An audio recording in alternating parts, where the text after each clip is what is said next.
ఒకసారి అందరూ స్తోత్రం చెప్పండి. ప్రభు మనల్ని ప్రేమించి మరికిచ్చిన మరొక పరిశుద్ధ దినాన్ని బట్టి, పునరుద్ధాన దినాన్ని బట్టి మరొకసారి అందరూ స్తోత్రం చెప్పండి. వాస్తవంగా ఈ దినాలు కావాలని అనేకులు చూడాలని, పొందాలని ఆశపడ్డారు, కానీ పొందలేకపోయారు. వారంతా కన్నుమూసి కాలగర్భంలో కలిసిపోయారు. హిజ్కియా భక్తుడు అన్నాడు, మన్ను నిన్ను స్తుతిస్తదా, ప్రేతలు నీ మహిమను వివరిస్తారా? సజీవులే కదా నిన్ను మహిమపరుస్తారని. మనలందరినీ సజీవుల సంఖ్యలో నిలిపిన దేవునికి మనం ఏమిచ్చినా రుణం తీర్చలే. మనం దేవుని సృష్టి, ఆయన రెక్కల చాటున కాస్తా ఉన్నాడు దేవుడు. మన యోగ్యతను బట్టి కాదు, మన అర్హతను బట్టి కాదు, ఇది దేవుని ప్రేమ, మన మీద ఉన్న దేవుని ప్రేమ. అందుకు మనం ఏమిచ్చినా కూడా ఆయన రుణాన్ని తీర్చలేం. ఎందుకు ఇలాగా ఆరాధించాలి అంటే, మన కొరకు ఎవ్వరూ చేయలేని కార్యాలు దేవుడు మన కొరకు చేశాడు. ఈ లోకంలో తండ్రే కానీ, తల్లే కానీ, భర్తే కానీ, భార్యే కానీ, పిల్లలే కానీ ఎవ్వరూ చేయలేని కార్యాలు దేవుడు మన కొరకు చేశాడు. మన కొరకు ఆయన చేసిన కార్యం మనం ఏమిచ్చినా తీరదది. ఏమన్నా ఇస్తే సరిపోతుంది అనుకోవడానికి అసలు అవకాశమే లేదు. మనం ఏమిచ్చినా తీరదు, దాన్ని తీర్చలేము గనుక భక్తుడైన దావీదు అన్నాడు, అది ఎప్పటికీ తీరక అట్లుండవలసిందే అన్నాడు. మన పాపం, మన శాపం, మన దోషమంతా శిలువలో ఆయన కొట్టివేశాడు. మనల్ని నీతిమంతులుగా చేశాడు, నిత్యరాజ్యానికి వారసులుగా చేశాడు. దానికి మనం ఏమిస్తే తీరుతుంది చెప్పండి ఆ రుణం?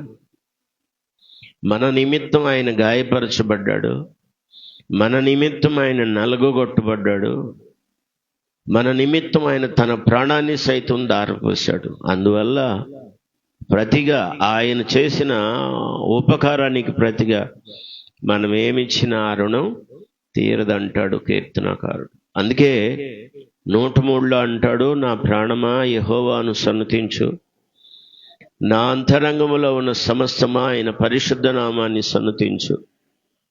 నా ప్రాణమా యెహోవాను సన్నతించు, ఆయన చేసిన ఉపకారాల్లో దేనిని నువ్వు మరవద్దు అన్నాడు.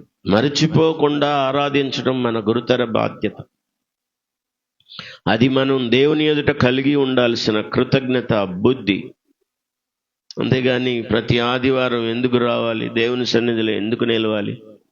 నువ్వు పీల్చే గాలి దేవుడిచ్చింది, నువ్వు తినే ఆహారం దేవుడిచ్చింది, నీ బ్రతుకు అంటే నీ లైఫ్ అనేది ఉందే, అది దేవుని చేతుల్లో ఉంది. ఆయనే ప్రభు, ఆయనే జీవం, ఆయనే వెలుగు. ఐ యామ్ ద లైఫ్, నేనే జీవం అని చెప్పాడు ఆయన. ఐ యామ్ ద లైట్, నేనే వెలుగును అన్నాడు. ఐ యామ్ ద లార్డ్, నేనే ప్రభు. ఆయనే సృష్టికర్త. ఆయన లేకుండా మనం లేవు.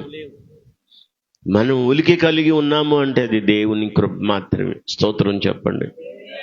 ఈరోజు కీర్తన భాగంలో చిన్న విషయం చెప్తాను, మీరు జాగ్రత్తగా వినండి.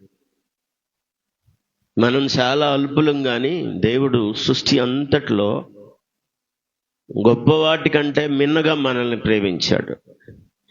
సృష్టిని చూసినప్పుడు, సృష్టిలో మనకు కనబడే ప్రతి అణువును చూసినప్పుడు మనుషులను జ్ఞాపకం చేసుకోవడానికి వాళ్ళు అసలు దేనికి పనికిరారు. దేనికంటే ఎవరికంటే ఎక్కువైన వాళ్ళం కాదు మనం, కానీ ప్రభు మనల్నే ప్రేమించాడు అన్నిటికంటే. సృష్టి అంతటికంటే కూడా మనల్ని ప్రేమించాడు. సృష్టిలోని ఒక్కొక్క దాన్ని పరిశీలన చేసినప్పుడు నరుని జ్ఞాపకం చేసుకోవడానికి నీవేపాటివాడు ప్రభువా అన్నాడు. అదే 8వ కీర్తనలో. కొన్ని గమనిస్తే వాటి వైశాల్యాలు, వాటి కొలతలు, వాటి విస్తీర్ణత, వాటి ప్రభావం మనం గమనిస్తే అమ్మో అని ఆశ్చర్యపోక తప్పదు. వామ్మో అంత గొప్పవా అని అనడం తప్ప మనం ఏమీ చేయలేం. అంత అల్పమైన వారం, కానీ వాటన్నిటికంటే మిన్నగా మనుషులమైన మనల్ని ప్రేమించాడు దేవుడు. స్తోత్రం చెప్పండి. ఈ కీర్తనలో మీరు సరిగా అర్థం చేసుకోవడానికి ఇష్టపడండి. అందరూ వాక్య భాగాన్ని చూడాలి. 3వ వచనం, నీ చేతి పని అయిన ఆకాశములను నీవు కలుగజేసిన చంద్ర నక్షత్రములను నేను చూడగా, నీవు మనుషుని జ్ఞాపకము చేసుకున్నటకు వాడు ఏ పాటివాడు, నరపుత్రుని దర్శించుటకు వాడు ఏ పాటివాడు. మీకు అర్థమైందా? ఏ పాటివాడు? మనకున్న గొప్పతనం ఏముంది? దేవుడు కలుగు చేసిన వాటిల్లో మనం చాలా అల్పమైన వారం, చాలా తక్కువ, చాలా చిన్నవారం, చాలా స్వల్పమైన బ్రతుకు మంది. ఇక్కడ రాయబడిన మాటలు మీరు గమనించారా? నీ చేతి పని అయిన ఆకాశములు. ఒకటి కాదు, మీకు తెలుసా, మహాకాశాలు ఉన్నాయి. అపోస్తలుడైన పౌలు అంటాడు, నేను 3వ ఆకాశంలోకి ఎక్కి వెళ్ళాను. మనకు కనపడుతుంది ఒక ఆకాశమే, కానీ ఆకాశం ఉంది, మహాకాశాలు ఉన్నాయి. మరి పౌలు గారు అయితే నేను 3వ ఆకాశంలోకి వెళ్ళాను అంటాడు. మనకు కనపడుతున్న ఆకాశం కాదు, ఇంకా చాలా ఆకాశాలు ఉన్నాయి. ఒకదాని వెంట ఒకటి పొరలుగా వాటిని నిర్మించాడు దేవుడు. మొబ్బని అంటున్నామే మనం, అదే ఆకాశం. కానీ మనకు కనబడుతున్న దీన్నే మనం ఆకాశంగా భావిస్తున్నాం. కానీ దీని వైశాల్యం ఎంతో, దాని విస్తీర్ణత, దాని ప్రభావం ఏంటో ఎప్పుడైనా ఆలోచన చేశామా? చిన్న గొడుగు, మన కోసం నీడగా నిర్మించుకున్న గొడుగు, కొంచెం గాలి వస్తే తిరగబడుతుంది. అది ఎప్పుడైనా చూసారా మీరు? కొంచెం గాలి వస్తే తిరగబడుతుంది. నీడగా పెట్టుకున్న గొడుగు, ఒక మనిషి కొరకు గొడుగు, ఆశ్రయంగా చేసుకున్న గొడుగు, చిన్న గాలి వస్తే తిరగబడి రివర్స్లో వెళ్తుంది అనమాట. అది కొన్నిసార్లు లాక్కుపోవచ్చు. అది కూడా కొన్ని ఏండ్ల కొలది సంవత్సరాల నుంచి మనకు దేవుడు ఆకాశాన్ని కప్పుగా ఉంచాడు. స్తోత్రం చెప్పండి. దాని వైశాల్యాలు మనం చెప్పుకోవచ్చు, కానీ శాస్త్రజ్ఞులు కూడా ఏం చెప్పారంటే ఇంచుమించు అన్నారు. ఖచ్చితంగా ఎవడు చెప్పలా కొలతలు, ఇంతవరకు ఎవడు చెప్పలా. అర్థమైందా? ఏ శాస్త్రజ్ఞుడు చెప్పలా. ఇంచుమించు అనండి అంటే, ఇంచుమించు అంటే అర్థం ఏంటి? సరిగ్గానా? అది సరికాదు, ఇంత అని మేము అనుకుంటున్నాం అని అర్థం. అంత ఉండొచ్చు అని అర్థం, అంతే. తరువాత ఆకాశం అన్నాడు. తర్వాత నీవు కలుగజేసిన చంద్ర నక్షత్రములు అనండి. సూర్యుడు, చంద్రుడు, నక్షత్రాలు, గెలాక్సీ. ఎంతమందికి తెలుసు గెలాక్సీ? సౌర కుటుంబంలో ఉండేటువంటి నక్షత్రాల సంఖ్య. సూర్యుడు ఎంత ఉంటాడో తెలుసా మీకు? చాలాసార్లు మనం అనుకుంటున్నాం చాటంత ఉంటాడేమో, లేకపోతే పెద్ద బన్నంత ఉంటాడేమో, ఓ పళ్ళెమంత ఉంటాడేమో సూర్యుడు, చంద్రుడు అనుకోవద్దు. ఆ దరిదాపులకు కూడా మానవులకి ఇప్పటికి వెళ్ళడానికి కుదరలేదు. చంద్రమండలంలోకి అడుగు పెట్టారు, కానీ ఇంతవరకు సూర్యగోళం దగ్గరికి వెళ్ళిన వాడు లేడు. ఎందుకంటే అది గొప్ప ప్లాస్మా, హీలియంతో కూడినటువంటి, హైడ్రోజన్తో కూడినటువంటి అగ్నిగోళం. చెప్పండి, అగ్నిగోళం, అంతే, అగ్నిగోళం. దాన్ని ఏమన్నాడంటే బైబిల్ గ్రంథంలో ప్రభు పెద్ద జ్యోతి అన్నాడు. చెప్పండి, ఏ జ్యోతి? పెద్ద జ్యోతి. దాని వైశాల్యం కొంచెం జ్ఞాపకం చేస్తాను మీకు. నేను బైబిల్ నుండి వాక్యం చదవగలిగిన వాళ్ళు ఆదికాండం 1వ అధ్యాయంలో 14వ వచనంలో, అలాగే 15వ వచనంలో, 16వ వచనాన్ని మనం గమనిస్తే, చదవండి ఎవరైనా. 14వ అధ్యాయం 14వ వచనం, 1వ అధ్యాయంలో 14వ వచనం. దేవుడు పగటిని రాత్రిని వేరుపరచుటకు ఆకాశ విశాలమందు జ్యోతులు కలుగునుగాక అనెను. 2 చేతులైతే స్తోత్రం చెప్పండి. అనియు అవి సూచనలను, కాలములను, దినము, సంవత్సరములను సూచించుటకై ఉండును గాకనియు, భూమి మీద వెలుగిచ్చుటకై అవి ఆకాశ విశాలమందు జ్యోతులై ఉండునుగాకనియు. 2 చేతులెత్తి స్తోత్రం చెప్పండి. ఆకాశంలో జ్యోతులు కలుగునుగాక, నక్షత్రాలను కలుగునుగాక, ఆకాశం కలుగునుగాక, భూమి కలుగునుగాక, సూర్యుడిని చంద్రుణ్ణి కలుగునుగాక. అవి కాలములను, దినములను, సంవత్సరములను సూచించడానికి, అంతేకాదు సూచనలుగా ఉండడానికి వాటిని ఆకాశంలో పెట్టాడు. పెద్ద జ్యోతి అనగా సూర్యుడు, చిన్న జ్యోతి అనగా చంద్రుడు. పెద్ద జ్యోతి అంటే సూర్యుడి యొక్క వైశాల్యం చెప్తాను. దయచేసి ఒక మాట మీరు గుర్తుపెట్టుకోండి. భూమి కంటే కూడా సూర్యుడు 109 రెట్లు పెద్దది. చెప్పండి ఎంత? భూమి కంటే సూర్యుడు 109 రెట్లు, అంటే 100 రెట్లు పైన అన్నమాట. ఇప్పుడు భూమి గొప్పదా, సూర్యుడు గొప్పవాడా? భూమి మీద ఉన్న మనమేమనుకుంటున్నాం సూర్యుడిని చూసి? ఓ ప్లేట్ అంత ఉంటాడేమో, ఓ పళ్ళెం, తినే పళ్ళెం ఉంటుంది కదా ఇంత, ఆ పళ్ళెం అంత ఉంటాడు, ఎలా లేకపోతే ఏదన్నా ఒక సైజు. కాదు కాదు కాదు, భూమి కంటే 109 రెట్లు పెద్దది, పెద్దవాడు సూర్యుడు. స్తోత్రం చెప్పండి గట్టిగా. ఆ సూర్యుడిని చేసిన దేవుడు అంటే మీకు ఇంకా చెప్తాను. బైబిల్ ఉండి వాక్యం చదవగలిగిన వాళ్ళు దాని సైజు చెప్పాను. సూర్యుడు వయసు ఎంతంటే 4.5 బిలియన్ సంవత్సరాలు. మిలియన్ కాదు, బిలియన్ సంవత్సరాలు. శాస్త్రజ్ఞులు చెప్పినటువంటి ప్రకారం ఇంత గొప్పదైన సూర్యుడిని కలుగు చేసిన దేవుడు మనిషిని కలుగు చేసిన తర్వాత మనిషిని చూసి దాన్ని చూస్తే దావీదు అన్నాడు, వాడిని అసలు జ్ఞాపకం చేసుకోవడానికి భూమి ఎంత. మనం సూర్యుడిని చూసి అది చాలా చిన్నది అనుకుంటున్నామే. ఇప్పుడు ఎన్ని రెట్లు పెద్దదని చెప్పాను? భూమి చాలా గొప్పది. భూమి చాలా గొప్పది. ఈ భూమి యొక్క వైశాల్యం కంటే ఎన్ని రెట్లు గొప్పది?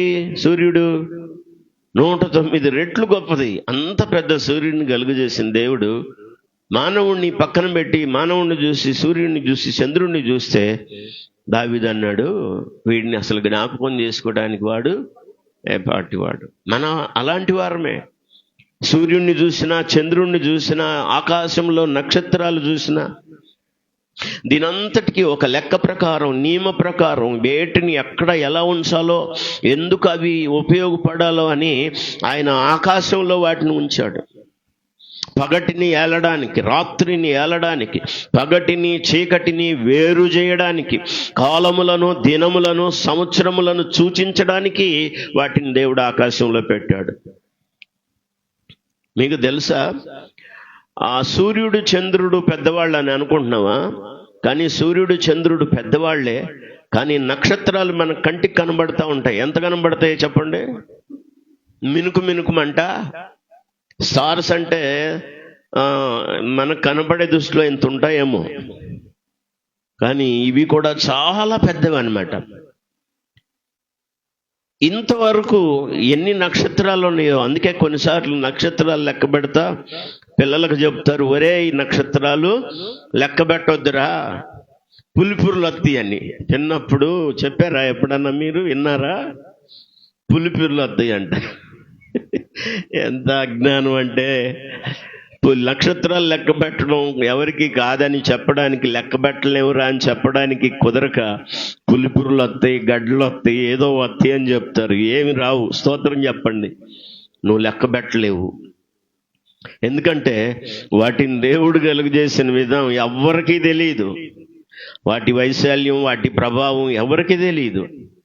అందుకే మొదటి వచనంలో అంటాడు, యెహోవా మా ప్రభువా, ఆకాశంలో నీ మహిమను కనపరచువాడా. ఇవన్నీ ఆకాశంలో ఎందుకు పెట్టాడంటే దేవుని మహిమ కనపరచడానికి. ఆకాశంలో దేవుని మహిమ ఉంది. ఎలా తెలుస్తుందంటే, ఆకాశాన్ని చూడు, సూర్యుడిని చూడు, చంద్రుణ్ణి చూడు, నక్షత్రాలను చూడు. అవి దేవుని మహిమ. చెప్పండి, అవి దేవుని మహిమ. చిన్నదాన్ని నిర్మించడానికి చాలా యాతన పడతాం మనం, కానీ ఆయన గొప్ప కార్యాలు మనకంటే మన కొరకు ఎక్కువైన కార్యాలు చేశాడు.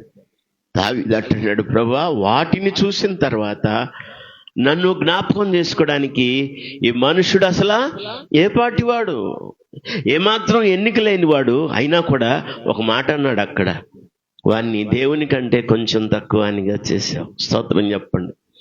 ఎబ్రీ పత్రికలు అంటాడు, దేవదూతల కంటే కొంచెం తక్కువ అనిగా చేశావు. మనం దేవునితో సమానంగా చేయబడ్డాం. అందుకే ఆదికాండంలో 1వ అధ్యాయంలో మనం గమనిస్తే, మనం దేవుని స్వరూపమందు దేవుని పోలికలో మనం సృజింపబడ్డామని రాశాడు.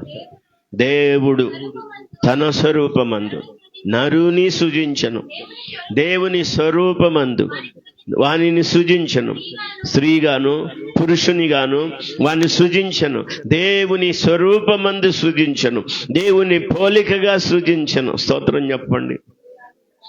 ఈ ఆకాశ నక్షత్రాలు ఉన్నాయే, వాటిని చూసి మనల్ని పోల్చుకోవడానికి ఎందుకు కూడా పనికిరాని వారం మనం, కానీ దేవుడు వాటన్నిటికంటే, సృష్టి అంతటికంటే ఎక్కువ మనల్ని ప్రేమించాడు.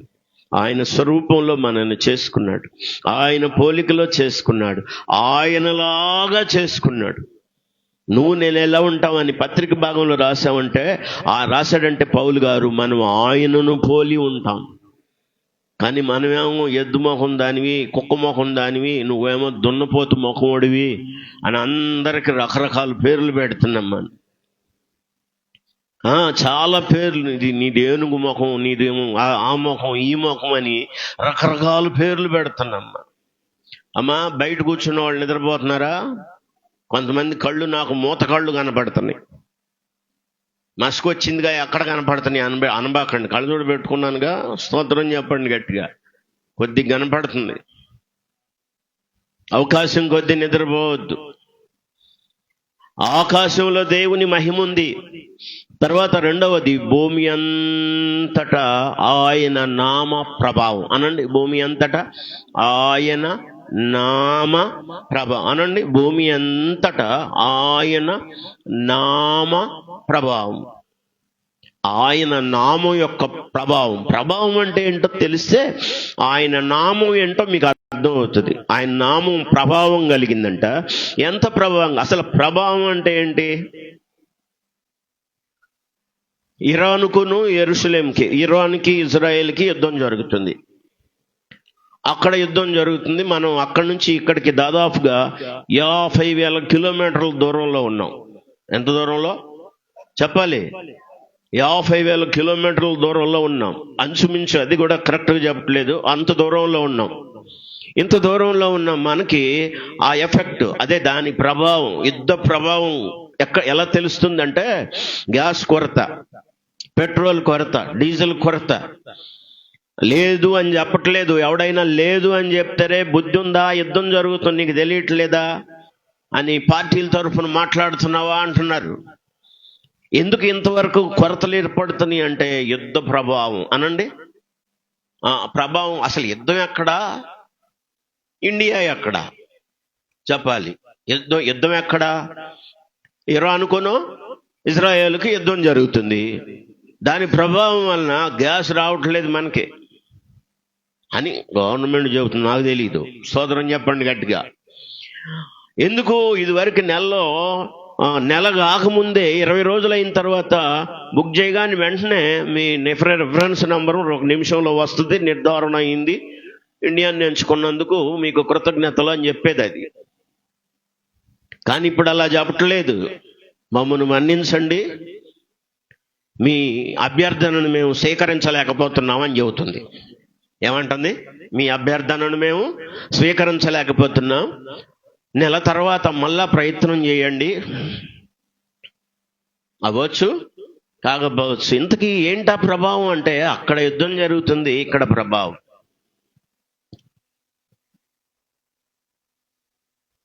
కొన్ని ఉంటాయి. కొన్నిసార్లు ఈ పెద్ద పెద్ద సిస్టములు పెడతారు, డీజే సిస్టమ్ అయి పెడతారు. ఒకవేళ మన కిడ్స్ కాలేజ్ దగ్గర పెట్టారు అనుకోండి, అక్కడ మోగుతుంటే ఇంట్లో పళ్ళాలు, ఇక్కడ మన ఇంట్లో పళ్ళాలు కింద పడతా ఉంటాయి. అక్కడ కదా జరుగుతుంది అది. మరి ఇక్కడ ఎందుకు అదురుతుంది భూమి? అదే ప్రభావం అనండి, ప్రభావం. ఎక్కడో శ్రీలంకలో భూకంపం వచ్చింది, కానీ మన ఇంట్లో ఫ్యాన్లు ఊగుతాయి, ఇక్కడ కొన్ని పాత్రలు పడతాయి. ఏంటది? ప్రభావం. ఆయన నామ ప్రభావం అంట ఎంతవరకు ఉందంటే భూమి అందంతట ఒకే భూమి, సర్వ మానవాళికి ఒకటే భూమి అనండి. సర్వ మానవాళికి భూములు లేవు, ఆకాశాలు ఉన్నాయి కానీ భూమి ఒకటనండి. భూమి ఒక్కటే మానవాళ్ళందరికీ ఒక్కటే భూమి. అక్కడక్కడ దీపాలు దెబ్బలుగా ఉందేమో కానీ అంత భూమి మాత్రం ఒకటే. భూములు 2-3 లేవు. భూలోకం అంటే ఒక్కటే, భూమి ఒక్కటే. ఈ భూమి అంతటా ఆయన నామ ప్రభావం ఉందట. నేను చెప్తాను వినండి. 210 దేశాలు ఉన్నాయి అని గుర్తించారు గవర్నమెంట్. ప్రపంచ జనాభా లెక్కల దేశాలు ప్రపంచం యొక్క సైంటిస్టుల ప్రకారం, అంచనాల ప్రకారం 210 దేశాలు ఉన్నాయంట. 210 దేశాల్లో ఇప్పటికీ 160 దేశాల్లో క్రైస్తవులు ఉన్నారు. స్తోత్రం చెప్పండి. అంటే ఆయన నామం ఎన్ని దేశాల్లోకి వెళ్ళింది?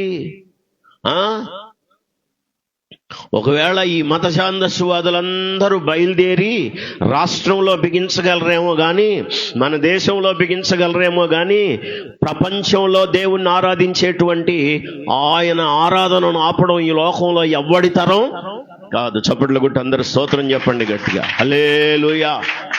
అవును, ఈ గుంటూరు గడ్డ మీద ఆపొచ్చు, ఆంధ్ర రాష్ట్రంలో గలిబిలి చేయొచ్చు, కానీ ప్రపంచంలో ఆయన నామ ప్రభావాన్ని తగ్గించడం ఎవడి చేత కాదు. ఎన్ని దేశాల్లో?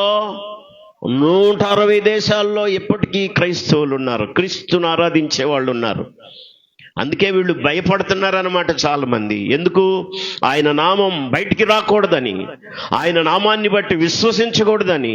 ఆ దినాల్లో యేసుక్రీస్తు వారు మానవాళి కొరకు చనిపోయి సంఘస్థాపన చేసిన తర్వాత ఆ సంఘం ఆయన నామంలో కట్టుబడుతున్నప్పుడు ఆయన నామాన్ని బట్టి ప్రకటించకూడదని, ప్రార్థించకూడదని శాసనాలు పుట్టించి కట్టడలు చేశారు. అప్పుడున్నటువంటి అపోస్తులు అన్నారు, ఈ నామం కోసం మేము ప్రాణమైనా పోగొట్టుకుంటాం, మేము కన్నవాటిని విన్నవాటిని చెప్పకుండా ఉండలేమన్నారు. 2 చేతులు ఎత్తి స్తోత్రం చెప్పండి. ఎందుకంటే ఆకాశము క్రింద భూమి పైన ఏ నామమున రక్షణ లేదు. అందుకే అల్పమైన నామాలు కలిగిన వాళ్ళు ఆయన నామాన్ని అందరూ స్వీకరిస్తున్నారు. ఆ జనులు ఈ జనులు అనే తేడా లేకుండా అందరూ ప్రభువుని ఆరాధిస్తున్నారు, క్రీస్తుని ఆరాధిస్తున్నారు. కనుక చాలా మందికి మెంటల్ వస్తుంది, తెలియకోకుండానే అందరూ ప్రభు దగ్గరికి వెళ్తున్నారు, క్రైస్తవులు అయిపోతున్నారని భయం కలుగుతుంది వాళ్ళకి. ఎందుకంటే చెప్పండి, ఎంతవరకు ఉంది ఆయన నామ ప్రభావం? ఆ ఎఫెక్ట్, దాన్ని ఏమన్నాడంటే ఇంగ్లీష్లో పవర్, క్రీస్తు యొక్క శక్తి భూమి అందంతట. ఎంత? ఇంజనంపాడు కాదు, రామానగర్ కాలనీ కాదు, ప్రపంచంలో 160 దేశాల్లో ఆరాధింపబడుతున్నాయి ఏకైక దేవుడు ప్రభు అయిన యేసు. చెప్పగట్టిగా స్తోత్రం చెప్పు. అలాంటి దేవుడు మన దేవుడు, భూమి అందంతట. కాబట్టి ఇలా చాప కింద నీరులాగా విస్తరిస్తుందని చెప్పి కొంతమంది దీనికి మతం అని పేరు పెట్టారు. క్రైస్తవం అంటే మతం కాదు, మార్గం. స్తోత్రం చెప్పండి. ఇందాక చెప్పాను, యోహాను సువార్త 14వ అధ్యాయంలో ప్రభు చెప్పాడు, నేనే మార్గం, నేనే సత్యం, నేనే జీవం, నా ద్వారా తప్ప ఎవడు కూడా తండ్రి యొద్దకు చేరలేడు. అంటే పరలోకానికి చేరలేడు. ఆయన ద్వారా మాత్రమే మనం పరలోకానికి చేరగలం, ప్రభు దగ్గరికి చేరగలం. అలాంటి ఆయన దగ్గర మనుషుణ్ణి, ఆకాశాన్ని చూసినప్పుడు, భూమిని చూసినప్పుడు, సూర్యుడిని చూసినప్పుడు, చంద్రుణ్ణి చూసినప్పుడు, నక్షత్రాలను చూసినప్పుడు, వాటి ప్రభావాన్ని చూసినప్పుడు మనుషుణ్ణి జ్ఞాపకం చేసుకోవడానికి వాడు ఏ పాటి వాడయ్యా? అయినా వాని పాదాల కింద సమస్తాన్ని నువ్వు ఉంచావంటాడు. ఈరోజు మృగము, పక్షి, సర్పము అన్నిటినీ స్వాధీనంలో తీసుకోగలిగాడు మానవుడు అంటే దానికి కారణం దేవుడు ఆ అధికారం ఇచ్చాడు మనిషికి. స్తోత్రం చెప్పండి. వాక్యాన్ని జాగ్రత్తగా చూడండి. వాక్యాన్ని చూడండి. 5వ వచనం, దేవుని కంటే వానిని కొంచెము తక్కువనిగా చేసి ఉన్నావు, మహిమ ప్రభావములతో వానికి కిరీటము ధరింపజేసి ఉన్నావు, నీ చేతి పనులన్నిటి మీద వానికి అధికారము. ఇంత గొప్ప, నా వైపు చూడండి, ఇంత గొప్పదైన ఆకాశం మీద, ఇంత గొప్పదైన సూర్యుడి మీద, చంద్రుడి మీద, నక్షత్రాల మీద దేవుడు ఆయన చేతి పనులన్నిటి మీద అధికారం ఎవరికి ఇచ్చారు? చెప్పాలి, చెప్పాలి. ఇంతలా మీరు మనుషుడికి ఇచ్చాడంట. ఎన్నిక లేని మానవుడికి ఇంత అధికారం ఇచ్చాడు. సూర్యుడిని చూసి, చంద్రుడిని చూసి, నక్షత్రాలను చూసి, అసలు వాటిని కలుగు చేసిన విధానాన్ని చూసిన తర్వాత ఈ మనుష్యుని జ్ఞాపకం చేసుకోవడానికి అసలు వాడు ఏ పాటి వాడు, ఎందుకు పనికిరాడు, అయినా వాడినే జ్ఞాపకం చేసుకొని తనకంటే కొంచెం తక్కువనిగా చేసి మహిమ ప్రభావములతో వానికి కిరీటము ధరింపజేసి ఆయన చేతి పనులన్నిటి మీద కొన్నిటి మీద. ఎందుకు మనుషుడు ఆకాశ మండలంలో అడుగు పెట్టగలుగుతున్నాడు? ఎందుకు ఆకాశంలో చంద్రమండలం మీద అడుగు పెట్టగలుగుతున్నాడు? భూమిని రకరకాలుగా మనుషుడు ఉపయోగించుకోగలుగుతున్నాడంటే ఆ అధికారం ఎవరి చేతుల్లో పెట్టాడంటే నీ చేతుల్లోనే పెట్టాడు. స్తోత్రం చెప్పు. దాన్ని స్వాధీనం పరుచుకొని దాన్ని ఏలడానికి, దాన్ని పరిపాలన చేయడానికి దేవుడు నిన్ను అధికారిగా చేశాడు. పక్కనోళ్ళగా చెప్పండి, నువ్వు దేవుని పక్షంగా సృష్టి మీద అధికారి అని చెప్పండి. అర్థం కాలేదు నేను చెప్పింది? దేవుని పక్షంగా సృష్టి మీద నువ్వు అధికారివి. ఎట్ట చెబితే అట్ట నీ మాట ప్రకారమే జరుగుతుంది. కానేమో నేనేమో మనుషులు ఏమైపోయారంటే అధికారిగా ఉండు, ఏలికగా ఉండు, ప్రభుత్వాన్ని చెయ్యి, ఏలుబడి చెయ్యి అంటే మనమేమో అన్నిటికీ ఏమైపోయామంటే దాసులమైపోయి ఏలుబడి కిందకి వెళ్ళిపోయాం, దాసత్వంలోకి వెళ్ళిపోయాం. ఆదికాండం చూడండి. బైబిల్ ఉండి వాక్యం చదవగలిగిన వాళ్ళు ఈ మాటలు జాగ్రత్తగా చూడాలని, చదవాలని నేను ప్రేమతో మీకు ఆహ్వానాన్ని తెలియచేస్తా ఉన్నాను. ఆదికాండం పరిశుద్ధ గ్రంథంలో నుంచి మొదటి అధ్యాయం ఆదికాండం. దయచేసి 27వ వచనం, దేవుడు తన స్వరూపమందు నరుని సృజించెను, దేవుని స్వరూపమందు వానిని సృజించెను, స్త్రీని గాను పురుషుని గాను వాని సృజించెను. దేవుడు వారిని సృజించిన దేవుడు వారిని ఆశీర్వదించెను. ఎట్లనగా మీరు ఫలించి అభివృద్ధి పొంది విస్తరించి భూమిని నిండించి దానిని లోపరచుకొను. 2 చేతులైతే స్తోత్రం చెప్పండి.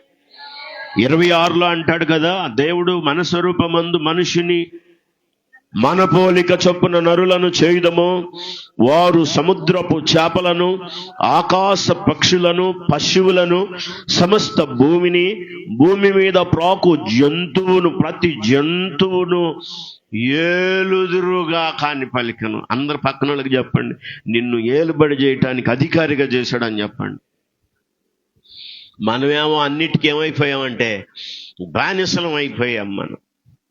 దేవుడు నిన్ను ఈ భూమి మీద ఆకాశాన్ని, ఆకాశంలో ఉన్న ప్రతి భూజంతువును, ప్రతి జీవిని ఏలడానికి నిన్ను అధికారినిగా చేశాడు. ఎంత తక్కువ అంటే దేవుని కంటే కొంచెం తక్కువ అనిగా చేశాడు అంతే. నిన్ను అపురూపంగా తన పోలికలో తన స్వరూపంలో చేస్తే నువ్వేమో దేవునికి విరోధంగా చేసిన కార్యాలను బట్టి ఏలికగా ఉండాల్సిన నువ్వు దాసుడుగా అయిపోయావు. చేతి పనులన్నిటి మీద ఏమిచ్చాడంట? జాగ్రత్తగా 8వ కీర్తనలో మీరు గమనించండి ప్రియులారా, 6వ వచనం, నీ చేతి పనుల మీద వానికి అధికారము ఇచ్చి ఉన్నావు, గొర్రెలన్నిటి. ఇది కూడా అక్కడ చెప్పిందే ఇక్కడ చెప్తాడు, మీరు జాగ్రత్తగా గమనించండి. నీ చేతి పనులన్నింటి మీద అధికారం ఇచ్చి ఉన్నావు, గొర్రెలన్నింటినీ, ఎడ్లనన్నిటినీ, అడవి మృగములను, ఆకాశ పక్షులను, సముద్ర మత్స్యములను, సముద్ర మార్గములలో సంచరించు వాటన్నిటినీ వాని పాదముల కింద నువ్వు ఉంచి ఉన్నావు. 2 చేతులెత్తి స్తోత్రం చెప్పండి. ఇంకో మాట చెప్తున్నాడు ఇక్కడ, వాని అధికారం ఇవ్వడం కాదు, ఈ సృష్టి అంతటిని, సృష్టిలో ఉన్నటువంటి ప్రతి జీవరాశిని ఎవని పాదాల కింద ఉంచాడు దేవుడు? ఆ మనుష్యుని పాదాల కింద ఉంచాడు. ఈ సృష్టి యావత్తు కూడా నీ దగ్గర అణిగిమణిగి ఉండడానికి నీ పాదాల కింద ఉంచాడు దేవుడు. అంత గొప్పగా నేను సృజించాడు. స్తోత్రం చెప్పండి. మనమేమో నేను దిక్కుమాలినోడిని, దరిద్రురాల్ని, దిక్కుమాలిన దాన్ని, ఎన్ని రకాలుగా నిందించుకుంటున్నారో చాలాసార్లు. నేను దేనికి పనికిరాను, నా వల్ల కాదు, చేత కాదు, సద్దాం అనుకుంటున్నాను, బతకలేకపోతున్నాను. దేవుడు నిన్ను అలా సృష్టించలేదు. స్తోత్రం చెప్పండి. ఎంత మంచి మాట చెబితే అంటారు, ఏడు మోకమాలేసి చెప్పు సరిగ్గా దేవునికి స్తోత్రం చెప్పు. నిన్ను దేవుడు వ్యర్థంగా సృష్టించలేదు. ఆయన ఉన్నతమైన ప్రణాళికలో నువ్వు ఏలికవి, ఏలుబడి చేయడానికి అధికారివి. సమస్తాన్ని కూడా నీ పాదాల కింద ఉంచాడు దేవుడు. అందుకే ఇంకొక మాట యాకోబు రాసిన పత్రికలో చెప్పాడు. దయచేసి యాకోబు రాసిన పత్రికలో 3వ అధ్యాయంలో 3వ వచనం 7వ వచనం గమనించండి. యాకోబు రాసిన పత్రిక 3వ అధ్యాయం త్వరగా 3వ వచనం అలాగే 7వ వచనం. గుర్రములు మనకు లోబడుటకై నోటకు కళ్ళెము పెట్టి వాటి శరీరమంతా తిప్పుదుము కదా. ఓడలను కూడా చూడండి, అవి చాలా గొప్పవి, పెనుగాలికి కొట్టుకొని పోయినను ఓడ నడుపు వాని చిత్తము చొప్పున మిక్కిలి చిన్నదగు చుక్కాని చేత అది తిప్పబడును. స్తోత్రం చెప్పండి. ఇంకా 7వ వచనం. అది మృగ, పక్షి, సర్పము, జలచరములన్నీ, ప్రతి జాతి, నరజాతి చేత. 2 చేతులే స్తోత్రం చెప్పండి. మీకు గుర్తుందా ఈ మధ్య జరిగిన సంఘటన? డాల్ఫిన్లతో ఆడేటువంటి అమ్మాయి పేరేదో ఉంది, జెస్సికా అనుకుంటా. జెస్సికా డాల్ఫిన్లు ఆ లోపలికి తీసుకెళ్లేది, పైకి వచ్చేది, గాల్లో చాలా పైకి తీసుకెళ్లి డాల్ఫిన్లతో ఆడేది, డాల్ఫిన్లతో సహవాసం, డాల్ఫిన్లతో ఈత కొట్టడం, డాల్ఫిన్లతో ఆటలాడడం. అది ఒక ప్రదర్శన ప్రపంచంలోనే. ఆ దేశంలో సాయంత్రం వేళ అయితే అందరూ కూడా వెళ్ళి అక్కడ డాల్ఫిన్ చేసేటువంటి విన్యాసాలను చూసేవాళ్ళు. ఈ జెస్సికా అనే అమ్మాయి చాలా సంవత్సరాల నుంచి దానికి తర్ఫీదిచ్చి ఆ నీళ్లలో చాలా విన్యాసాలు చేస్తూ ఉండేది. ఒకానొక దినాన్న ఆ జెస్సికాను ఆ నీళ్లలోకి తీసుకెళ్ళినటువంటి దానికి కోపం వచ్చిందట. ఆ డాల్ఫిన్ ఏం చేసిందంటే లోపలికి తీసుకువెళ్ళిన తర్వాత ఆమెని నవిలి ముక్కలు ముక్కలుగా చేసి మళ్ళీ బయటకు అక్కేసింది. డాల్ఫిన్ ఎంత, మనిషి ఎంత, గుర్రం ఎంత, మనిషి ఎంత, మృగాలు ఎంత, మనుషులు ఎంత. అక్కడ అంటున్నాడు మృగము, పక్షి, సర్పము, ఇవన్నీ జలచరాల్లో చిన్న చిన్నవి కాదు నేను చెప్పింది, ఒక కేవలం డాల్ఫిన్ మాత్రమే. ఇంకా జలచరాలు చాలా పెద్దవన్నీ. మకరాలు ఎంతమందికి తెలుసు, తిమింగలాలు ఎంతమందికి తెలుసు, అవి ఎంత వైశాల్యం కలిగి ఉంటాయో తెలుసా? యోనాను మింగితే మళ్ళా కక్కమంటే కక్కేసింది. అంటే యోనాని అంటే ఒక మనిషిని మింగగలిగినటువంటి సామర్థ్యం కలిగినటువంటి జలచరాలు ఉన్నాయి. అలాంటి వాటన్నీ కూడా నరజాతి చేత, అంటే మనుషుల చేత ఏమని అంటే సాధువైని ఆటలాడించడానికి, బోనుల్లో బంధించడానికి. సర్కస్లో పెడతారు కదా, సింహాన్ని దూకమంటే దూకుతుంది, అగ్నిలో కూడా రింగులోకి రమ్మంటే వస్తుంది, నడవమంటే నడుస్తుంది, జంతువులు నమస్కారం చేయమంటే చేస్తాయి. కుక్కల చోట్ల మీరు అదిగో మా ఫ్రెండ్ వచ్చాడు నమస్కారం చేయి. సర్కస్లోకి తీసుకెళ్ళి అందరికీ ఏనుగుని తీసుకెళ్ళి కొబ్బరికాయ కొట్టు. మీరు చూడలేదా? దండం పెట్టు అంటే పైకి లేపి ఆ విధంగా మనుషులు చేయించగలిగేటువంటి సామర్థ్యం మనుషులకు ఉంది. ఎంత గొప్ప జంతువులైనా ఈ మనిషికి లోబడ్డాయి. సర్పం అంటే ఎంతమందికి భయం? చేతులు ఎత్తండి. భయం లేదన్న వాళ్ళు పని చేయొత్తండి. మనం సర్పం వింటేనే భయం, వామ్మో ఎక్కడ ఎక్కడ ఎక్కడ అంటాం. బల్లి వస్తుందంటే అస్సు అస్సు అస్సు, అది ఎక్కడో ఉంటది కానీ ఇస్సు ఇస్సు ఇస్సు. పెద్ద పెద్ద సర్పాలు ఉన్నాయి, అవి కూడా మనుషులు స్వాధీనం చేసుకొని వాటితో ఆటలాడుతున్నారు. మృగము, పక్షి, సర్పము, జలచరాలు, సముద్రంలో ఉండే జీవరాశులు అన్నిటినీ దేవుడు మనిషికి అప్పగించాడు. వాని పాదాల కింద సృష్టి అంతరం చప్పట్లు కూడా స్తోత్రం చెప్పండి. దావీదు భక్తుడు అంటున్నాడు, ప్రభువా నువ్వు కలుగు చేసిన సూర్యుడిని చూసి, చంద్రుడిని చూసి, నక్షత్రాలను చూసి, ఆకాశాలను చూసినప్పుడు ఈ మనుషుని జ్ఞాపకం చేసుకోవడానికి అమ్మా నిద్రపోయేలాంటి వాడు కదా, నిద్రపోయేలాంటి వాడు. అదే వచ్చింది సమస్య. ఇది మందిరమో తెలీదు, లేకపోతే ఇది గుడో తెలీదు, లేకపోతే బడో తెలీదు, కొంతమందికి ఎక్కడున్నామో తెలియదు, కొంతమందికి అక్కడ నిద్రే, ఇక్కడ నిద్రే, పనిలో నిద్రే, ఇంట్లో నిద్రే, టీవీ పెట్టుకొని చూసి నిద్రపోతున్నారు కొంతమంది, కట్టేయటం మర్చిపోయి నిద్రపోతున్నారు కొంతమంది. అర్ధరాత్రి పడుతున్నాయి మాటలు. కారణం ఏంది? లోపలికి వెళ్ళి చూస్తాడు నిద్ర అని. అది సౌండ్లు, అవి వేరు సౌండ్లు, భయంకరమైన సౌండ్లు. కానీ అదేమో ఏదో వస్తుందాడ.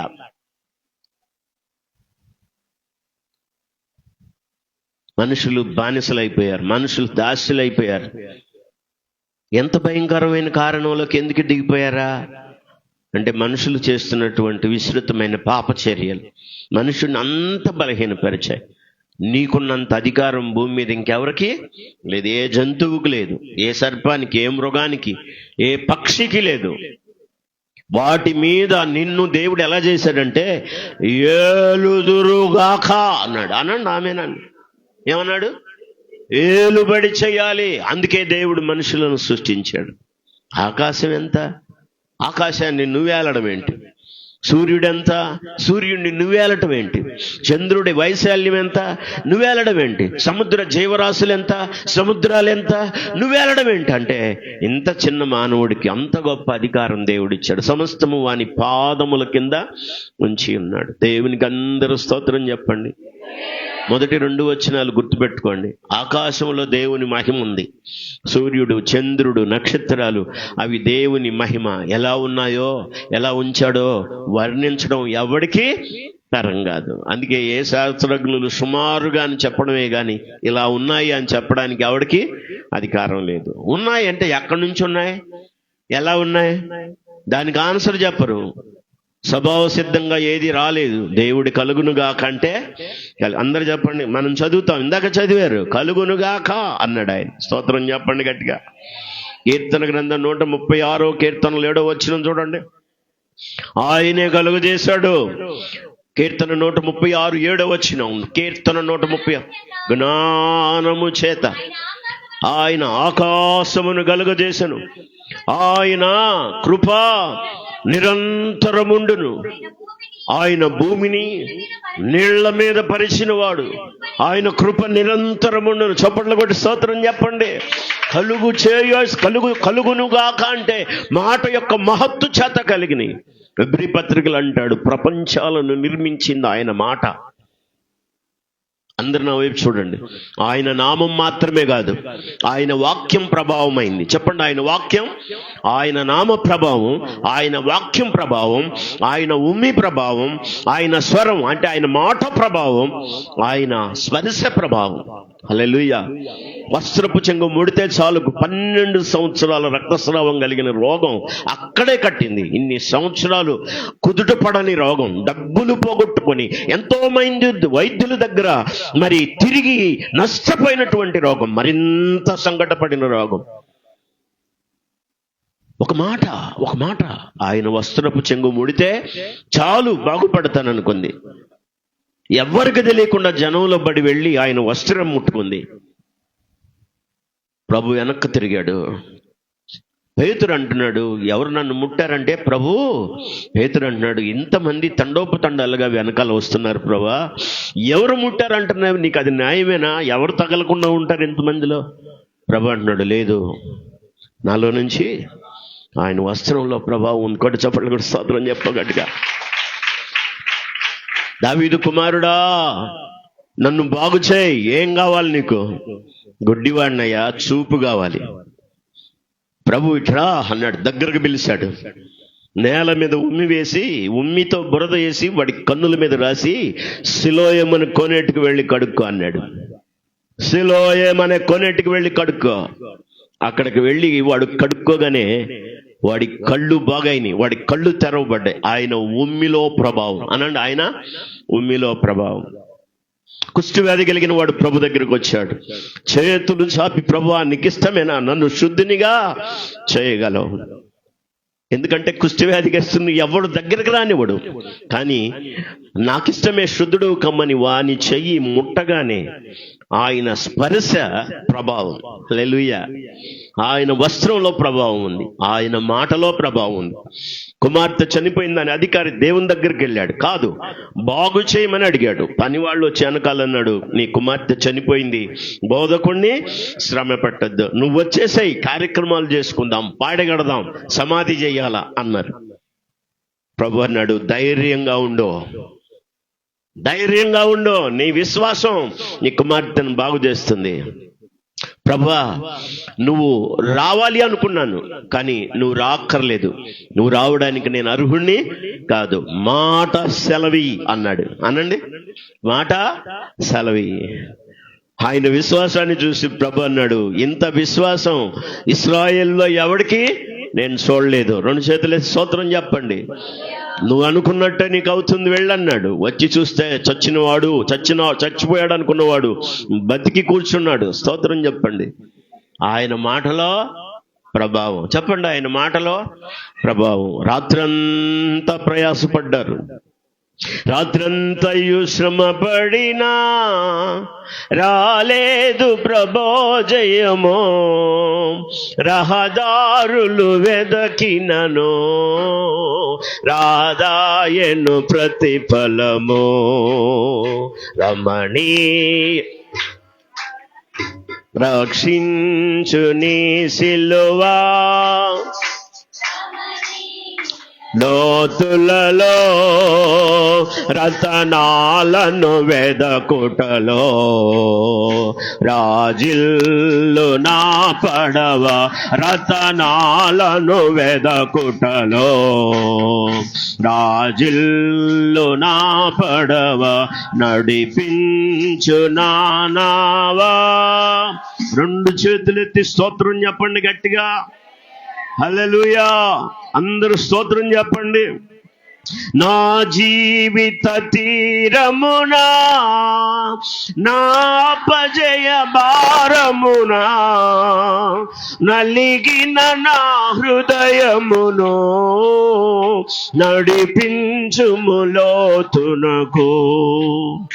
నాయాత్మ విరబోయా, నా దీక్ష ఫలింప, నా నావలో కాలిడుము, నా సేవ చేకొనుము, నా నావలో కాలిడుము, నా సేవ చేకొనుము, నడిపించు నా నావ.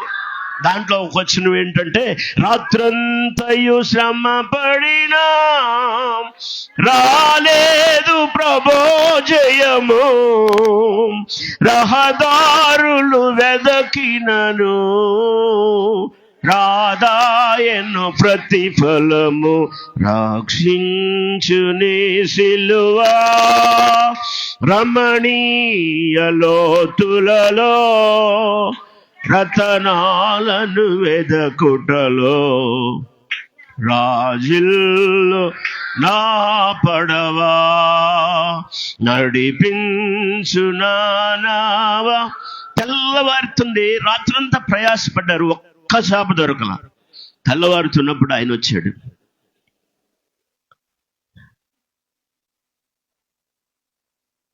ఆయన వాళ్ళని చూస్తున్నాడు. ఎక్కడ లేని నైరాశ్యం వాళ్ళని పట్టుకుంది. ఎందుకంటే తెల్లవారింది కదా, తెల్లవారితే వేట చాలించి ఇంటికి వెళ్ళాలి.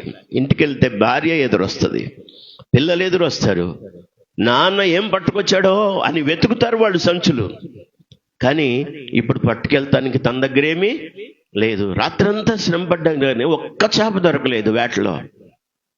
ప్రభు అన్నాడు, కొంచెం దరికలా లోపలికి వెళ్ళు, నీ కుడి పక్క వాళ్ళవే.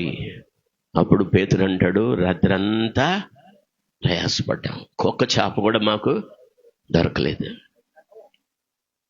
అక్కడ అంటాడు, అయినను అది చెప్పు నీ మాట చెప్పున వల, ఆ మాట ప్రకారం కుడిపక్క వల వేస్తే ఇది వరకు ఎన్నడూ పట్టని గొప్ప చేపలు పట్టారు వాళ్ళు. చప్పట్లు కూడా స్తోత్రం చెప్పండి. గొప్ప చేపలు, గొప్ప విస్తారమైన చేపలు వచ్చి పడ్డాయి. ఏంటి అంటే ఆయన మాట ప్రభావం. చెప్పండి, ఆయన మాట ప్రభావం, ఆయన ఉమ్మిలో ప్రభావం, ఆయన చేతి స్పర్శలో ప్రభావం, ఆయన నామ ప్రభావం. అందరు చెప్పండి, ఏ ప్రభావం ఎంతవరకు ఉంది? ఆంధ్రాలోనా? మరే పనికి మాలినోడా, ఆంధ్ర వరకు నువ్వు కట్టడి చేస్తావేమో, నీ వల్ల ఏమీ కాదు. స్తోత్రం చెప్పు గట్టిగా. నువ్వేమీ చేయలేవు. ఇలాంటి వాళ్ళు చక్రవర్తులు సైతం బైబిల్ని లేకుండా చేయాలనుకున్నారు, వాక్యాన్ని ప్రకటించకుండా చూడాలనుకుంటున్నారు. చాలా మంది ప్రయత్నం చేశారు, అడ్రస్ లేరు వాళ్ళు. ప్రపంచాన్ని పరిశీలన చేసి చరిత్రను, మనుగడను తెలుసుకొని చూడు. యేసుక్రీస్తు నామం లేకుండా చేయాలనుకున్నారు, ఆయన నామం పలక్కుండా చూడాలనుకుంటున్నారు. కానీ వాళ్ళు అడ్రస్ లేకుండా పోయారు. ఆయన నామం, ఆయన నామ ప్రభావం ఆపటం ఎవడి తరం కాదు. స్తోత్రం చెప్పండి గట్టిగా. అదే వాక్యం చెప్తుంది, భూమి అందంతటా నీ నామం ఎంత. ఇప్పుడు చెప్పండి, అందుకే వాళ్ళు ఎక్కడ యుద్ధం ఎక్కడా? ఇరాన్లో. భయం ఎక్కడా? గ్యాస్ కొరత ఎక్కడా? డీజిల్ ఎక్కడ లేదు? ఇదేంటి యుద్ధం అక్కడైతే ఇక్కడ ఎందుకు ప్రభావం? చాలా మంది ఆయన పేరు చెప్తే వణికిపోతున్నారు, గుండెల్లో రైళ్లు బెడగడుతున్నాయి. అందుకే పిచ్చి శాసనాలు పుట్టించైనా సరే క్రైస్తవులనే ముద్ర వేసి వాళ్ళకి ఏమి లేకుండా చేయాలనుకుంటున్నారు. అయినా సరే నువ్వెన్ని చేసినా దేవుని నామ ప్రభావాన్ని అడ్డుకట్ట వేయడం నీ తరం కాదు, నీ వల్ల కాదు. ఇలాంటి వాళ్ళు ఏం చేసినా వాళ్ళ ఆలోచనలు విచ్ఛిన్నమవుతాయి, కానీ దేవుని ప్రణాళికను పాడు చేయటం ఎవరి వల్ల కాదు. ఒక మంచి మాట చెప్తాడు ప్రసంగిలో అనుకుంటాను, యెహోవాకు విరోధమైన జ్ఞానమైనను ఆలోచనైనను నిలవదు. ఏ ఆలోచనైనా ఆయనకు విరోధమైందైతే, సర్వ సృష్టికర్త దేవుడికి విరోధంగా చేసే ఆలోచనైనా, జ్ఞానమైనా, వివేచనైనా నిలవదు. రెండు చేతులెత్తి స్తోత్రం చెప్పండి. ఏం చేసి అడ్డుకట్ట వేయగలవు? బురిడి కొట్టించడానికి మనుషులను భ్రమపెట్టి, ప్రలోభ పెట్టి నువ్వేదో చెయ్యొచ్చు అనుకుంటున్నావేమో, కానీ నువ్వేమీ చేయలేవు, నీ వల్ల కాదు. క్రైస్తవ్యాన్ని ఆపడం కానీ, క్రీస్తును ఆరాధించడం ఆపడం కానీ ఈ ప్రపంచంలో ఎవరి వలన కాదు. ఎందుకంటే ఆయన జీవాధిపతి అయిన దేవుడు, జీవము కలిగిన దేవుడు, సర్వ సృష్టికర్త అయిన దేవుడు, మానవాళి కొరకు రక్తము గార్చి ప్రాణం పెట్టిన దేవుడు. ఆయన నామం ఆ రోజుల్లోనే ప్రకటింపబడకుండా చేయాలనుకున్నారు. ఎంత మాత్రం ప్రకటించకూడదు అన్నారు. వాళ్ళు అన్నారు, మేము చూసిన దాన్ని, కన్నదాన్ని, విన్నదాన్ని చెప్పకుండా మేము చూసిన దాన్ని చెప్పకుండా ఉండలేం. వాళ్ళు బాధ పెట్టారు. చెప్పండి, ఏం చేశారు? బాధ పెట్టారు, కఠినంగా శిక్షించారు. అపోస్తలుల కార్యాల్లోకి రండి మీరు. ఆ రోజుల్లోనే ఆయన నామ ప్రభావం అస్సలు లేకుండా చేయాలనుకున్నారు, అస్సలు ప్రకటించకూడదు అన్నారు. కానీ అప్పుడు సైతం వాళ్ళు ఎంత గట్టిగా ప్రకటించారు. అప్పుడే దేవుని నామం ఎంత గొప్పగా ప్రకటించబడింది. బైబిల్ నుండి వాక్యం చదవగలిగిన వాళ్ళు దయచేసి వాక్య భాగం చూడండి. 4వ అధ్యాయంలోకి రండి. బైబిల్ నుండి వాక్యం చదవగలిగిన వాళ్ళందరూ వాక్యాన్ని చూడాలి. 13వ వచనం, వారు పేతురు యోహానుల ధైర్యమును చూచినప్పుడు వారు విద్య లేని పామరులని గ్రహించి ఆశ్చర్యపడి వారు యేసుతో కూడా ఉండిన వారని గుర్తెరిగిరి. ఇప్పుడు ఏం చెప్పారు వాళ్ళు? అప్పుడు సభ, 15వ వచనం, అప్పుడు సభ వెలపటికి పొండని వారికి ఆజ్ఞాపించి తమలో తాము ఆలోచన చేసి, ఈ మనుషులను మనం ఏమి చేయడం? వారి చేత ప్రసిద్ధమైన సూచక క్రియ చేయబడి ఉన్నది.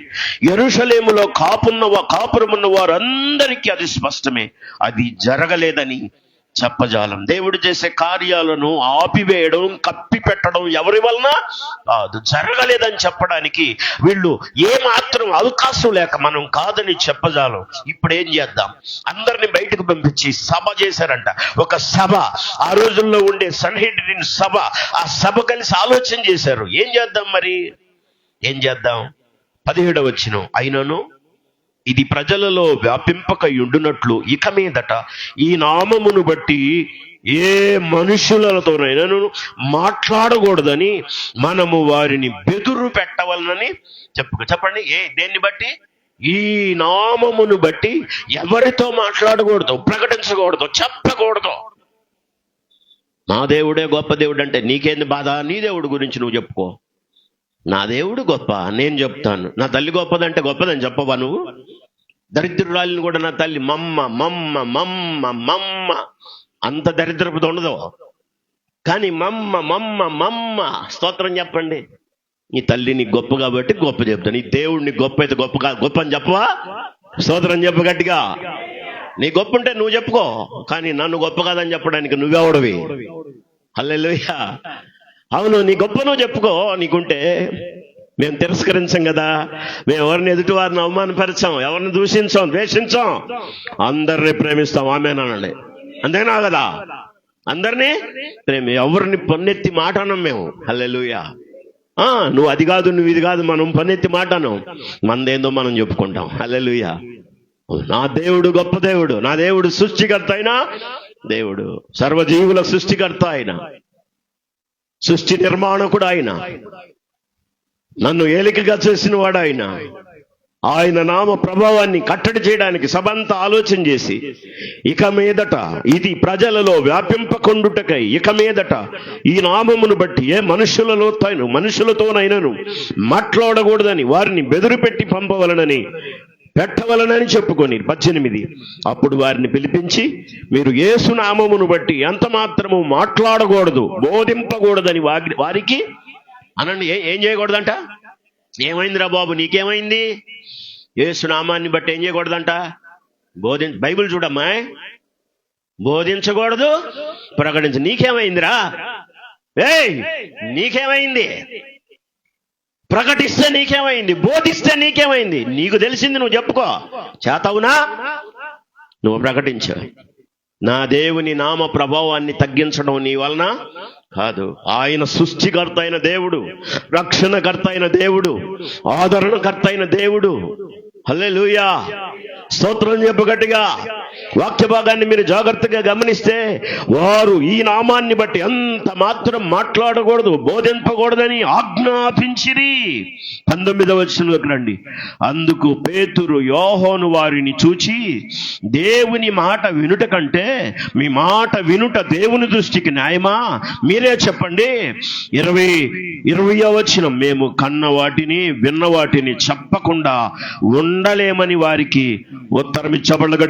గట్టిగా స్తోత్రం చెప్ప. ప్రజలందరూ జరిగిన దానిని చూచి దేవుని మహిమపరచుంటుండిరి గనుక సభవారు ప్రజలకు భయపడి వీరిని శిక్షించు విధమేమియో కనుగొనలేక వీరిని గట్టిగా బెదిరించి విడుదల చేసి. బెదిరించడమే తప్ప ఏం చేస్తావు నువ్వు?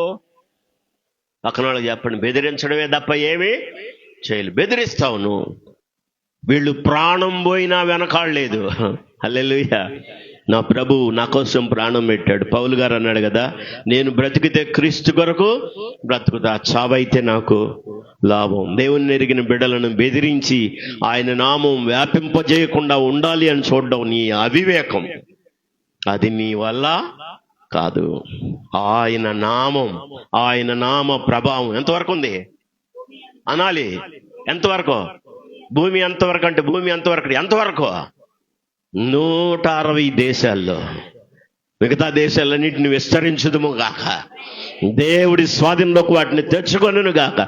200 అదేదో కీర్తన, చక్కని మాట, కీర్తనలో చెప్పిన మాట మరి ప్రభు కూడా జ్ఞాపకం చేశాడు. వంగని మోకాళ్ళన్నీ యేసయ్య ఎదుట వంగిపోవును, వంగని మోకాళ్ళన్నీ యేసయ్య ఎదుట వంగిపోవును, యేసు రాజుగా వచ్చుచున్నారు. భూలోకమంతా తెలుసుకుంటారు, యేసు రాజుగా వచ్చుచున్నాడు. భూలోకమంతా తెలుసుకుంటారు. రవి కోటి తేజుడు రమ్యమైన దేవుడు, రవి కోటి తేజుడు రమ్యమైన దేవుడు రారాజుగా వచ్చుచున్నాడు. యేసు రారాజుగా వచ్చుచున్నాడు. యేసు రాజుగా వచ్చుచున్నాడు. ఓ లోకమంతా తెలుసుకుంటారు, యేసు రాజుగా వచ్చుచున్నాడు. భూలోకమంతా తెలుసుకుంటారు. క్రైస్తవుడా మరువవద్దు ఆయన రాకడా, క్రైస్తవుడా మరువవద్దు ఆయన రాకడా. కనిపెట్టి ప్రార్థన చెయ్యి సిద్ధముగా ఉండు, కనిపెట్టి ప్రార్థన చెయ్యి సిద్ధముగా ఉండు. వంగని మోకాళ్ళన్నీ, వంగని మోకాళ్ళన్నీ యేసయ్య ఎదుట వంగిపోవును, యేసయ్య ఎదుట వంగిపోవును. యేసు రాజుగా వచ్చుచున్నాడు, యేసు రాజుగా వచ్చుచున్నాడు. హల్లెలూయా, చెప్పండి గట్టిగా హల్లెలూయా. ప్రభు రాబోతున్నాడు. సిద్ధంగా ఉన్నావా? ఇలాగ దూరం అయిపోయి బానిసత్వంలోకి వెళ్ళిన మానవాళిని రక్షించడానికి మళ్ళా నీకోసం మానవుడై నీకులాగా నీ స్వరూపంలోకి వచ్చాడు. ఫిలిప్పీ పత్రిక 2వ అధ్యాయంలో 5, 6, 7 వచనాల్లో ఆయన దేవుని స్వరూపం కలిగిన వాడై ఉండి దాసుని స్వరూపం ధరించుకున్నాడు. ఆయన రిక్తుడయ్యాడు. తన స్వరూపంలోకి మనల్ని మార్చడం కోసం పౌలు గారు అంటాడు కదా, క్రీస్తు స్వరూపం ఎందేర్పడు వరకు నాకు మరలా కష్టవేదన కలుగుతుంది. మనల్ని ఆయన రూపంలోకి మార్చి, ఆయన పోలికలోకి మార్చి, తన స్వభావంలోకి మార్చుకొని తనతో కూడా నిత్యము ఏలుబడి చేయడానికి రేపు ప్రభు వేవేల దూతలతో రాబోతున్నాడు. రాత్రి పాడారు, గుర్తుందా? 7 ఏండ్లు ఇలపై యేసు రాజ్యమేలును, 7 ఏండ్లు ఇలపై యేసు రాజ్యమేలును, ఈ లోక రాజ్యాలన్నీ ఆయన వేలును, ఈ లోక రాజ్యాలన్నీ ఆయన వేలును. హల్లెలూయా. అందరినీ ఆయన ఏలబోతున్నాడు. అప్పుడు నువ్వు కూడా ఏలుబడి చేయబోతున్నావు. పత్రిక భాగంలో రాశాడు, మనం సహించిన వారమైతే ఆయనతో కూడా ఏలుదు. నమ్మకంగా జీవించండి దేవుని కొరకు. ప్రభు త్వరగా రాబోతున్న కాలంలో మనం ఉన్నాం. అంత్యదినాలని చెప్పడానికి ఆటంకాలే కారణం. సిలువ ప్రేమకు తగ్గట్టుగా కృతజ్ఞతతో ఒక ప్రియమైన బిడ్డలుగా దేవుని కొరకు జీవించడానికి ఒక తీర్మానం చేసుకుందాం. ప్రభు తన మాటలు మన కొరకు ఆశీర్వదించును గాక. తల్ల వంచండి, ప్రార్థన చేసుకుందాం. ప్రార్థన.